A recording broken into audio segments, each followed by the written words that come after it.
बन जाऊं अविकार, आत्मरमण करके करूं आत्मा का उद्धार। मैं संगीता बेद, गुवाहाटी, असम से कलम की खनक साहित्य सृजन के इस पटल पर आप सभी श्रोतागण का हार्दिक स्वागत करती हूँ। संस्थान की संस्थापिका एवं संयोजिका श्रीमती कनकलता जी जैन द्वारा एक नई पहल की गई है, इतिहास के पन्नों से। इसके तहत हम आज सुनेंगे महासती चंदन बाला की कहानी। कौन कहता है अरिहंत आते नहीं, कौन कहता है कि अरिहंत आते नहीं, हम चंदना के जैसे बुलाते हैं। भगवान महावीर के संग 36,000 साथियां, उन सबकी अग्रणी का नाम था चंदन बाला। महासती चंदन बाला का साध्वी पूर्व जीवन बहुत ही रोमांचक। चंपा नगरी के महाराज दधिवाहन की महारानी का नाम धारिणी और पुत्री का नाम चंदन बाला था। चंदन बाला अपने माता पिता को बेहद प्यारी थी। अकस्मात महाराज दधिवाहन पर कौशाम्बी के महाराज सतानी ने आक्रमण कर दिया। दधिवाहन ने वैश्य का रक्त बहाना उचित नहीं समझा और शतानिक से युद्ध किए बिना ही स्वयं वन की ओर चले। शतानिक की सेना ने बेरोक टोक नगर को लूटना शुरू किया। लूट खसोट में एक सैनिक धारिणी और चंदन बाला को उठाकर ले गया। उस नर पिशाच ने जो ही धारिणी का शील लूटना चाहा, त्यों ही धारिणी ने अपनी जीभ खींचकर शील रक्षा के लिए अपने प्राणों का त्याग कर दिया। उसे मरा देख चंदन बाला का दुखी होना स्वाभाविक था। इधर उस सैनिक की भावना ने भी मोड़ लिया। चंदन बाला को अपनी पुत्री मानता हुआ वह उसे अपने घर ले आया। घर पर सैनिक की पत्नी ने जब देखा कि चंपा नगरी की लूट में उसका पति धन माल कुछ नहीं लाकर इस कन्या को लाया है, तब उसे आशंका हुई कि हो न हो कुछ दिन बाद वह इसे अपनी पत्नी बना लेगा। इसी आशंका से उसने अपने पति को कड़े शब्दों में कहा, इसे जल्दी से जल्दी अभी बाजार में बेचकर आओ और जो कुछ प्राप्त हो वह मुझे लाकर दो। सैनिक घबराया हुआ कौशाम्बी के बाजार में गया और उसे 100 मोहरों में एक सेठ को बेच दिया। वहां की वेश्या को जब पता लगा तब उसने रूप लावण्य को देखकर उसे मुंह मांगी कीमत में खरीद लिया। चंदन बाला वेश्या के साथ जा रही थी, तब उसे ज्ञात हुआ कि वहां मेरा शील सुरक्षित नहीं है। तब उसने वेश्या के सामने अपनी स्थिति साफ साफ रख दी, पर भला वेश्या ऐसे कहाँ मानने वाली थी। वेश्या ने उसे एक भद्र प्रकृति के जैन श्रावक सेठ धनावा को बेच दिया। अब वह सेठ के यहाँ छोटे से छोटा काम भी बहुत अपनेपन से करती थी। सेठ का भी उसे बहुत प्यार मिला, फिर भी उसने अपना दुख सेठ के सामने कभी नहीं कहा। मन ही मन दुख समेटे सेठ के यहाँ वह अपने दिन काट रही थी, लेकिन दुखों का अंत आ गया ऐसा नहीं था।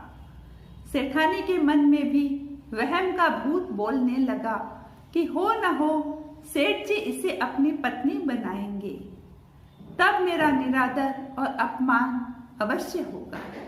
हो सकता है मुझे उस दिन इस घर से भी निकलना पड़े। एक दिन चंदन बाला सेठ धनावा के पांव धो रही थी। इसके मुंह पर केशों को सेठ ने संभाल कर इसकी पीठ के ऊपर रख दिया। अब तो सेठानी का विश्वास पक्का हो गया और वह इस व्याधि का मूल काटने पर ही उतारू हो गई। दूसरे दिन सवेरे सवेरे जब सेठ देहातों में कार्य करने चला गया और 3 दिन तक नहीं आने को कहकर गया, तब सेठानी ने इस अवसर का लाभ उठाया। इस मौके का लाभ उठाती हुई सेठानी ने चंदन बाला के सारे केश उतार दिए, सिर में घाव लगा दिए, हाथों में हथकड़ी, पैरों में बेड़ी पहना, घर के तहखाने में डालकर अपने पिहर चली गई। तीसरे दिन जब सेठ आया तो उसने मकान को बंद देखा। आसपास घूमता हुआ चंदना चंदना पुकारने लगा। तहखाने में दुखों से व्याकुल बनी चंदना ने जब सुना तो उसने वहीं से आवाज दी। सेठ ने उसे तहखाने से निकाला और यह सारी स्थिति देखकर भौचक्का रह गया। उसने दुखी स्वर में पूछा, बोल, तेरी यह दशा किसने की? चंदना ने धैर्य धारण कहा, पिताजी, किसी का भी दोष नहीं है, यह सारा मेरे कर्मों का दोष है, आप मुझे खाने को दीजिए।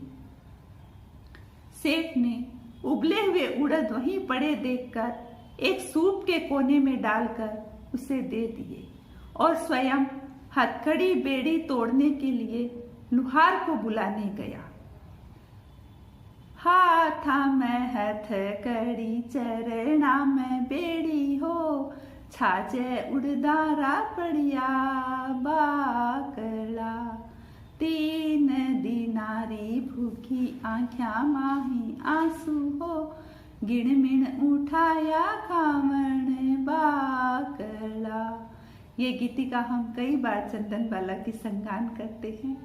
उधर भगवान महावीर ने छद्मस अवस्था में विहार करते करते 13 बातों का अभिग्रह किया।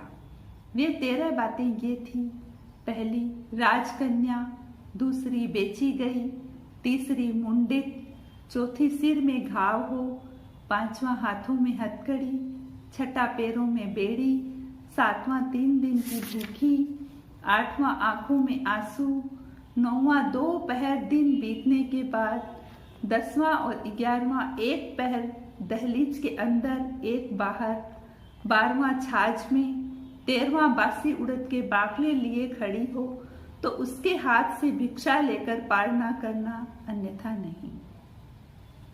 इस अभिग्रह को लिए 5 मास 25 दिन हो गए थे, पर कहीं योग न मिला। तब 6 महीने में केवल 5 दिन बाकी थे। फिर भी प्रतिदिन की भांति भिक्षा की गवेषणा करते करते भगवान वहां आए। अपने ज्ञान बल से देखा तो 12 बातें मिल गई, पर आंखों में आंसू नहीं थे। भगवान वापस लौटने को ही थे। तभी चंदन बाला ने अपनी दुख भरी वाणी से रोती हुई बोल पड़ी, भगवान, मेरे जैसे दुखी व्यक्ति को कौन पूछता है? राज्य गया, पिता का वियोग हुआ, माता वन में मर गई, मुझे बाजार में बेचा गया, सेठानी मूला ने मेरी यह दशा की।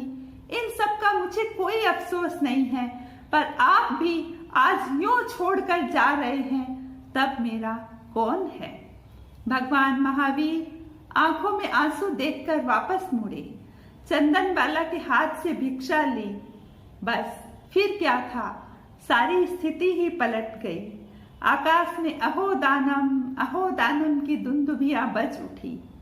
चंदन बाला के हथकड़ियों और बेड़ियों के स्थान पर मणि माणिक जड़ित गहने हो गए। केश वापस आ गए। उसका रूप लावण्य पहले से 100 गुना निखर उठा। 12.5 करोड़ सोनइयों की वर्षा हुई, जिसे लेने सेठानी मूला पिहर से दौड़ी दौड़ी आई, पर देवताओं ने टोकते हुए कहा, नहीं, यह सब चंदन बाला की दीक्षा में काम आएंगे। चंदन बाला के दुर्दिनों का अंत हुआ। भगवान महावीर को जब केवल ज्ञान की प्राप्ति हुई, तब वह चंदन बाला भगवान महावीर के पास दीक्षित हुई, केवल ज्ञान प्राप्त कर मोक्ष में पहुंची। धन्य है महासती चंदन बाला, जिसने इतने संकटों को सहकर भी अपना धीरज नहीं खोया। ऐसी महासती को मेरा कोटि से नमन।